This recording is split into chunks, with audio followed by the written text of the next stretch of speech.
Hello friends, মিঠুর পাকশালায় আপনাদের সবাইকে স্বাগত। আজ আমি 4টে পটল দিয়ে ভীষণই টেস্টি একটা রেসিপি আপনাদের সাথে শেয়ার করছি।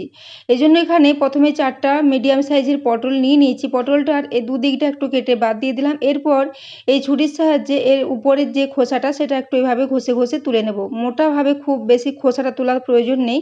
এইভাবে একটু করে উপরের যে পাতলা আস্তরণটা থাকে সেটা তুলে দিলেই হবে। তো দেখুন এইভাবে আমি প্রত্যেকটা পটলের খোসাটা একটু পরিষ্কার করে নিয়েছি। এরপর পটলটাকে ভালো করে আবারও ধুয়ে নিয়েছি। এরপর একটা ছোট ছিদ্রযুক্ত গ্রেটার নিয়ে নিয়েছি। এই গ্রেটারের সাহায্যে পটলগুলোকে একটু গ্রেট করে নেব।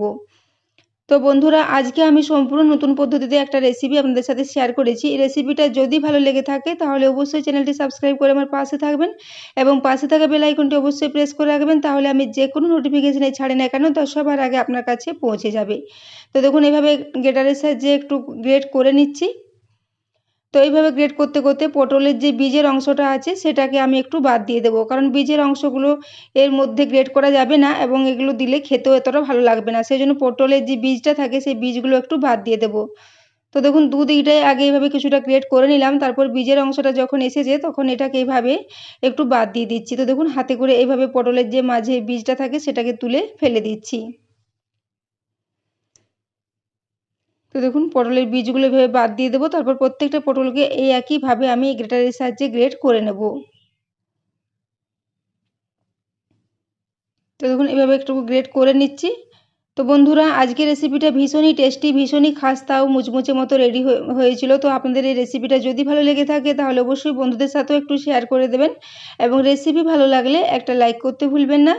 তো দেখুন এইভাবে সমস্ত পটলগুলোকে গ্রেট করে নেব। এখানে একটা হয়ে গেছে, বাকিগুলো একই পদ্ধতিতে আমি করে নিচ্ছি। তো দেখুন এখানে 4টা পটলে গ্রেট করে নিয়েছি এবং পটলের যে বীজের অংশটা সেটা বাদ দিয়ে দিয়েছি। এরপর এই পুরো পটলটাকে একটা প্লেটে তুলে নিচ্ছি। তো গ্রেট করা পটলটাকে একটা প্লেটের মধ্যে নিয়ে রেখে দিচ্ছি। এদিকে আমি গ্যাসে একটা ফ্রাই প্যান আগে থেকেই বসিয়ে রেখেছি। তো ফ্রাই প্যানটা একটু গরম হয়ে এসেছে। এই সময় এখানে সরষের তেল দিয়ে দিচ্ছি প্রায় 3 চা চামচ পরিমাণে। সরষের তেলটা যখন একটু গরম হয়ে আসবে তখন এখানে দিয়ে দিচ্ছি হাফ চা চামচ পরিমাণে গোটা জিরে। জিরেটাকে দিয়ে একটু ভেজে নেব। জিরেটা যখন খুব ভালো মতো ভাজা হয়ে যাবে তখন এখানে দিয়ে দিচ্ছি দুটো কাঁচা লঙ্কা। দুটো ছোটো সাইজের কাঁচা লঙ্কা টুকরো করে কেটে রেখেছিলাম, সেই কাঁচা লঙ্কাটা দিয়ে দিয়েছি। কাঁচা লঙ্কাটা একটু ভাজা ভাজা হয়ে গেলে এখানে দুটো ছোটো সাইজের পেঁয়াজকে একদম ছোটো টুকরো করে কেটে রেখেছিলাম। তো সেই পেঁয়াজটা এখানে দিয়ে দিয়েছি। প্রথমে এই তেলের মধ্যে দিয়ে পেঁয়াজটাকে একটু ভাজা ভাজা করে নেব। পেঁয়াজটা যখন কিছুটা ভাজা হয়ে আসবে তখন এখানে ওই যে গ্রেট করা পটলটা রেখেছি সেই পটলটা দিয়ে দেবো। তো দেখুন পেঁয়াজটা এখন প্রায় 2 মিনিটের জন্য একটু ভেজে নিয়েছি। এরপর এই গ্রেট করা পটলটা দিয়ে দিচ্ছি। মিডিয়াম ফ্লেমে এইভাবে পটলটাকে একটু ভেজে নেব। পটলটাকে যদি ভেজে এই রেসিপিটা করা হয় তাহলে টেস্টটা ভীষণই ভালো হবে। কাঁচা অবস্থায় এটা তৈরি করলে এটা এতটা খেতে ভালো লাগবে না। সেজন্য পটলটাকে খুব ভালো করে মিডিয়াম ফ্লেমে আমি আবারও 2 থেকে 3 মিনিটের জন্য একটু ফ্রাই করে নিচ্ছি। পেঁয়াজটা তো আগে থেকেই ফ্রাই হয়ে গিয়েছিল। তো দেখুন এটাকে আমি মিডিয়াম ফ্লেমে খুব ভালো করে একটু ফ্রাই করে নিয়েছি। এখনও পর্যন্ত লবণ বা হলুদ কিছুই দিইনি, কারণ পটলের জলটা যখন সম্পূর্ণ শুকিয়ে যাবে তখন এখানে মশলা দিয়ে দেবো। তো পটলটা এখন খুব ভালো মতো শুকিয়ে গেছে। এরপর এখানে প্রায় 1/4 চা চামচ পরিমাণে হলুদের গুঁড়ো দিয়েছি এবং স্বাদ মতো লবণ দিয়ে দিচ্ছি। পুরো রেসিপিতে যতটা লবণের প্রয়োজন পুরো স্বাদ অনুযায়ী একটু লবণ এখানে দিয়ে দিলাম। তো লবণ ও হলুদটা দেওয়া হয়ে গেলে এটাকে আবারও 1-1.5 মিনিটের জন্য একটু খুব ভালো করে মিশিয়ে নেব। লবণ হলুদটা দেওয়ার পরও আবারও 1 মিনিটের জন্য এটাকে একটু ভেজে নিয়েছি। এরপর এখানে কিছু গুঁড়ো মশলা দিয়ে দেব।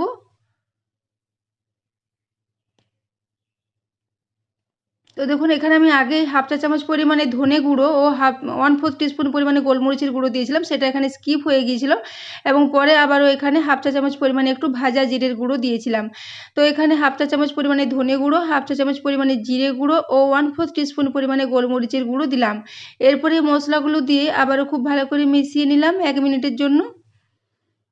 তো এটা এখন খুব ভালো করে মেশানো হয়ে গেছে। এরপর এখানে দিয়ে দিচ্ছি মেজারিং কাপ মেপে হাফ কাপ পরিমাণে জল। জলটা দিয়ে এর মধ্যে খুব ভালো করে মিশিয়ে নিচ্ছি। জলটা যখন খুব ভালো মতো ফুটে আসবে তখন এখানে দিয়ে দেব 1 কাপ পরিমাণে বেসন। এখানে আমি হাফ কাপ জলের জন্য 1 কাপ বেসনই নিয়েছি, তাহলে পারফেক্টভাবে এটা রেডি হবে। তো দেখুন এরপর আমি এটাকে দিয়ে মিডিয়াম ফ্লেমে একদম নাড়াচাড়া করে নিচ্ছি। গ্যাসের ফ্লেমটা মিডিয়ামে রেখেছি, মিডিয়াম ফ্লেমে এটাকে একটু নাড়াচাড়া করতে করতে এটা খুব ভালো মতো মিক্স হয়ে যাবে। তো বন্ধুরা আজকের রেসিপিটা একবার বাড়িতে অবশ্যই ট্রাই করবেন। ভীষণই টেস্টি, ভীষণই খাস্তা ও মুচমুচে একটা রেসিপি আমি আজ আপনাদের সাথে শেয়ার করেছি। তো দেখুন এরপর এটাকে এইভাবে নাড়াচাড়া করতে করতে মিশিয়ে নেব। 2 মিনিটের মধ্যে এটা খুব ভালো মতো মিক্স হয়ে যাবে। তো দেখুন এটা এখন খুব ভালো মতো মিক্স হয়ে গেছে। এরপরে আমি এখানে দিয়ে দেব চালের গুঁড়ো। এখানে 2 টেবিল চামচ পরিমাণে চালের গুঁড়ো দিয়ে দিচ্ছি। চালের গুঁড়ো দিলে রেসিপিটা ভীষণই খাস্তা ও মুচমুচে মতো রেডি হবে। তো চালের গুঁড়োটা দেওয়ার পরও এটাকে খুব ভালো করে আবারও মিশিয়ে নেব। গ্যাসের ফ্লেমটা এখন একদম লোতে করে দিয়েছি। লো ফ্লেমে এইভাবে এটাকে আবারও 2 থেকে 3 মিনিটের জন্য একটু মিশিয়ে নেব। তো দেখুন এইভাবে এটাকে নাড়াচাড়া করে খুব ভালো করে মিক্স করে নিচ্ছি। চালের গুঁড়ো দিলে এগুলো ভীষণই খাস্তা ও মুচমুচে মতো রেডি হবে। তো দেখুন এরপর এটাকে দিয়ে খুব ভালো করে মিক্স করে নিয়েছি। তো বন্ধুরা চালের গুঁড়ো যদি এখানে না থাকে আপনারা এখানে 2 চামচ পরিমাণে চিড়েকে গুঁড়ো করে মিশিয়ে দেবেন, সেক্ষেত্রে এটা ভীষণই খাস্তা মতো রেডি হবে। তো দেখুন এরপরে আমি এখানে 1.5 টিস্পুন পরিমাণে কসুরি মেথি দিয়েছিলাম, সেটাও এখানে আমার স্কিপ হয়ে গেছে, তাই আপনাদের একবার দেখিয়ে দিলাম যে কতটা কসুরি মেথি দিয়েছি। তো দেখুন কসুরি মেথিটা দেখা যাচ্ছে, কসুরি মেথিটা আমি দিয়ে দিয়েছিলাম। তো এরপর কসুরি মেথিটাকে দিয়ে পরে এটাকে আবারও 1 মিনিটের জন্য একটু মিশিয়ে নিচ্ছি। তো কসুরি মেথিটা যখন খুব ভালো করে মেশানো হয়ে যাবে তখন এটাকে গ্যাস থেকে নামিয়ে একটু ঠান্ডা করে নেব। তো দেখুন এটা এখন খুব ভালো করে মেশানো হয়ে গেছে। এরপর এটাকে গ্যাস থেকে নামিয়ে একটু ঠান্ডা করে নিচ্ছি। তো দেখুন নামিয়ে নিয়েছি, এরপর এটাকে নাড়াচাড়া করে একটু ঠান্ডাও করে নিয়েছি। তো এটা এখন খুব হালকা হালকা গরম আছে, এই অবস্থায় এটাকে একটা ডো মতো করে রেডি করে নিচ্ছি। তো বন্ধুরা আজকের রেসিপিটা ভীষণই টেস্টি হয়েছিল, আপনারা অবশ্যই একবার বাড়িতে ট্রাই করবেন। এই রেসিপিটা আপনারা বাচ্চাদের স্কুলের টিফিনের জন্য বা চায়ের সাথে বিকেলে স্ন্যাক্স হিসেবে বানিয়ে খেতে পারেন। ভীষণই টেস্টি একটা রেসিপি। তো দেখুন এরপর এটাকে আমি ক্রমাগত এইভাবে নাড়াচাড়া করতে করতে খুব ভালো করে মেখে নিচ্ছি।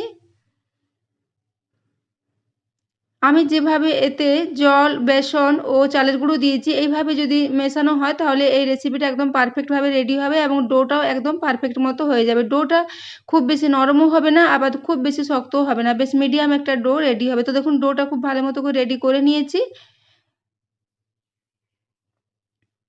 এরপরে ডোটাকে একটা প্লেটের মধ্যে নিয়ে নিচ্ছি এবং হাতটা পরিষ্কার করে ধুয়ে একটু হাতে তেল মাখিয়ে নিয়েছি। এরপর এখান থেকে কিছুটা করে মিশ্রণ নেব। দেখুন কিছুটা করে মিশ্রণ নিয়ে নিচ্ছি। একটা লেবু সাইজের হবে এরকম একটু মিশ্রণ নিয়ে নিতে হবে। তারপর হাতে করে এইভাবে একটু আবারও গোল গোল করে এগুলোকে একটু চ্যাপ্টা চ্যাপ্টা করে রেডি করে নিচ্ছি। সাধারণত আমরা যেভাবে টিকিয়া রেডি করে থাকি সেই রকম শেপে এগুলোকে রেডি করে নিচ্ছি। তো দেখুন একটা এখানে রেডি হয়ে গেছে, আবারও একটা আপনাদের দেখিয়ে দিচ্ছি।